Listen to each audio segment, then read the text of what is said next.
শেষ মায়া, আজকেই শেষ। এই কাজ ছেড়ে দেবো। সব থেকে বেশি কষ্ট হচ্ছে আমার এটার জন্য।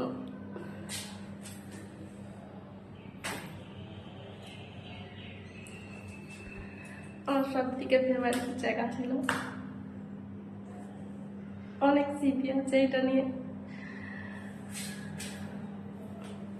লোকের ঘর ছাড়তে তো হবেই, কিছু করার নেই। তাই লাস্ট স্মৃতি বানিয়ে রাখছি।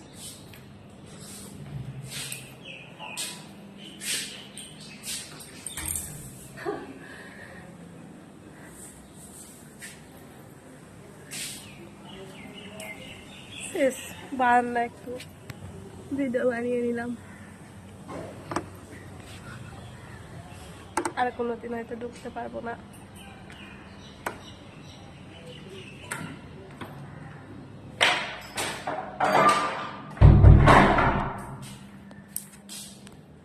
ওই জন্য না একটা ঘরে বেশি দিন থাকা উচিত না। 10 বছর হতে যাচ্ছিল এই রুমটাই ছিলাম। ভেবেছিলাম বিক্রি করবে কোনোদিন, যত কষ্ট হোক কিনে নেব, কিন্তু বিক্রি করবে না, যেহেতু মায়া বাড়িয়ে লাভ নেই। স্মৃতি তো এরকমই হয়, তৈরি হয়, হারিয়ে যায়। মাথার মধ্যে রেখে নিলাম একটুখানি।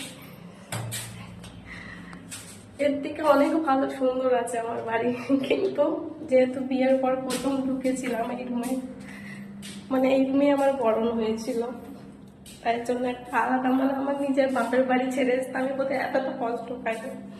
তখন তো অনেক ছোট ছিলাম, তোটা বুঝিনি, কিন্তু এখন প্রচুর কষ্ট হচ্ছে এই রুমটা ছাড়তে। কম্বলটা কই? কম্বলটা নিয়ে চলো হয়তো।